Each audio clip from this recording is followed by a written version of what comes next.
Hello views, welcome to DJMS Tamil channel. Mahanadi சீரியலுக்கான upcoming எபிசோடில் குமரன் அடுத்த லெவலுக்கு போகிறாங்க அப்படின்ற மெசேஜ் வந்திருக்கு. இதை கேட்டு ரொம்பவே சந்தோஷப்படுறாங்க. அதை விஜய் கிட்டையும் ஷேர் பண்ணுறாங்க. சரிங்க ப்ரோ, இதுக்கப்புறமா வீட்டில் சொல்ல தானே போகிறீங்க அப்படின்னு சொல்லிட்டு விஜய் கேட்க, ஐயோ இல்லை ப்ரோ, இதுக்குள்ளெல்லாம் நான் சொல்ல மாட்டேன், ஃபைனல் வரதுக்கு அப்புறம் முன்னாடி தான் நான் சொல்லுவேன் ப்ரோ அப்படின்னு சொல்கிறாங்க. சரி, ஏன் ப்ரோ இவ்வளோ கேப் அப்படின்னு சொல்லிட்டு கேட்க, இல்லை ப்ரோ, இது எனக்கு சரி வராதுன்னு தான் தோணுது அப்படின்னு சொல்லிட்டு குமரன் சொல்கிறத கேட்ட விஜயும், சரிங்க ப்ரோ, உங்கள் மனசுக்கு எதுன்னு சரின்னு படுதோ அதுபடியே செய்யுங்க, நீங்கள் தான் ப்ரோ டைட்டில் வின்னல் வாங்க போகிறீங்க அப்படின்னு சொல்லிட்டு ரொம்பவே பாசிட்டிவாக விஜய் பேசுகிறத கேட்ட குமரன் ரொம்ப சந்தோஷம் அடைகிறாரு. இந்த பக்கம் எப்போதும் போல் என்ன பண்ணுறாங்க, ஜெயா யமுனா கிட்ட பிரச்சனை பண்ணுறாங்க. இவங்க ரெண்டு பேருக்கும் சண்டை ஆகுது. இதை பார்த்து நிவினுக்கு பயங்கர வருத்தமாக இருக்குது.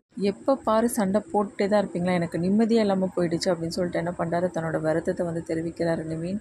உன்னால தாண்டி என் பிள்ளை இப்படி கஷ்டப்படுறா அப்படின்னு சொல்லிட்டு திரும்ப திரும்ப யமுனாவை கேட்க, யமுனாவும் கேள்வி கேட்க பதிலுக்கு நிவின் பயங்கரமாக கத்த ஆரம்பிச்சுட்டு அங்கேருந்து கிளம்புறாரு. இன்னொரு பக்கம் குமரன் என்ன பண்ணுறாங்க, அடிக்கடி ஷூட்டிங் அப்படின்னு சொல்லிட்டு ஆடிஷன் போயிடுறாங்க. இதனால் ரொம்பவே கோவப்படுறாங்க கங்கா. பக்கத்தில் இருந்து இந்த துணி வேலைகளை பார்க்காதனால கங்காவுக்கு பயங்கர வருத்தமாக இருக்குது. இந்த சமயத்தில் காவேரியும் வீட்டுக்கு வர, காவேரி கிட்ட எல்லாத்தையும் சொல்லி புலம்புறாங்க கங்கா. என்னக்கா நீ இதுக்காக ஏன் மாமா மேலே கோவப்படணும், மாமா பற்றி தான் உனக்கு தெரியும் இல்லக்கா, மாமா எங்கேயும் போகக்கூடிய ஆளும் கிடையாது, முக்கியமானதுக்கு மட்டும்தான் போவாருன்றதும் நீ தெரியும், அப்புறம் எதுக்காகக்கா மாமா மேலே கோவப்படுறா, மாமாவை அவர் இஷ்டத்துக்கு விடுக்கா, அப்போ தான் கண்டிப்பாக நல்லா இருப்பார் அப்படின்னு சொல்கிறாங்க. இன்னொரு பக்கம் காவேரி இந்த விஷயத்தை பற்றி சொல்லிட்டாங்களா, வெண்ணிலா பற்றின விஷயத்த விஜய் கிட்ட சொல்லிட்டாங்களா அப்படின்னு சொல்லிட்டு பசுபதி ஒரு பக்கம் விசாரிக்கிறாரு. இன்னொரு பக்கம் காவேரியை பார்த்து ராகினி என்ன பண்ணுறாங்க, எப்போதும் போல், என்னமோ ஒன்றும் காவேரி வீட்டில் ஒன்றும் சொல்லலையா நீனு, விஜய் கிட்ட விஷயத்த சொல்லிட்டு வெண்ணிலா வேணாலும் கண் முன்னாடி கொண்டு நிறுத்தன்னு பார்த்தனா நீ ஒன்றும் இழுத்துக்கினே போறிய, என்ன பிளான் வச்சிருக்க அப்படின்னு சொல்லிட்டு ராகினி கேட்குறாங்க.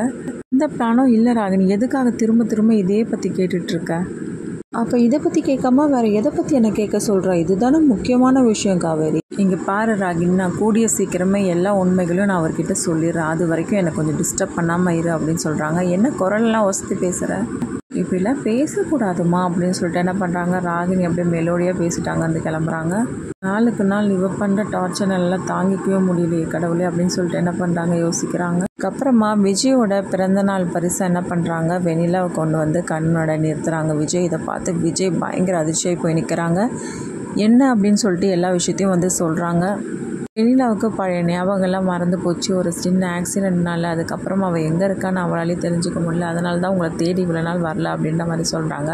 இதை கேட்டதுக்கப்புறமா விஜயோட மனசு இலகிற மாதிரி இருக்குது. வெண்ணிலா கிட்ட போயிட்டு பேச ஆரம்பிக்கிறாங்க. இது எல்லாத்தையுமே பார்த்துட்டு இருந்த காவேரி தாங்கிக்க முடியாமல் அங்கேருந்து அப்படியே கொஞ்சம் கொஞ்சமாக விலகி வெளியில் வந்துடுறாங்க.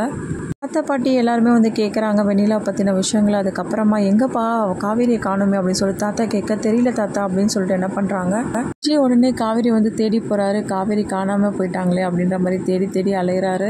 அதுக்கப்புறமா கண்டுபிடிச்ச காவேரியை பார்த்து கேட்குறாரு, எப்படி காவேரி என்னை விட்டு வரணும்னு உனக்கு தோணுச்சு, நான் இல்லாத வாழ்க்கை உன்னால் வாழ முடியுமா, என்னால் சத்தியமாக சொல்கிறேன்டி, நீ இல்லாத ஒரு வாழ்க்கை என்னால் நினச்சி கூட பார்க்க முடியாதுடி, இப்போ தான் எனக்கும் புரியுது, இத்தனை நாளாக உன் மனசு எப்படி பாடுபட்டு இருக்கும், எதை நினச்சி நீ ஃபீல் பண்ணியிருப்ப, இப்போ தான் எனக்கு தெரியுது அப்படின்னு சொல்கிறாரு விஜய்.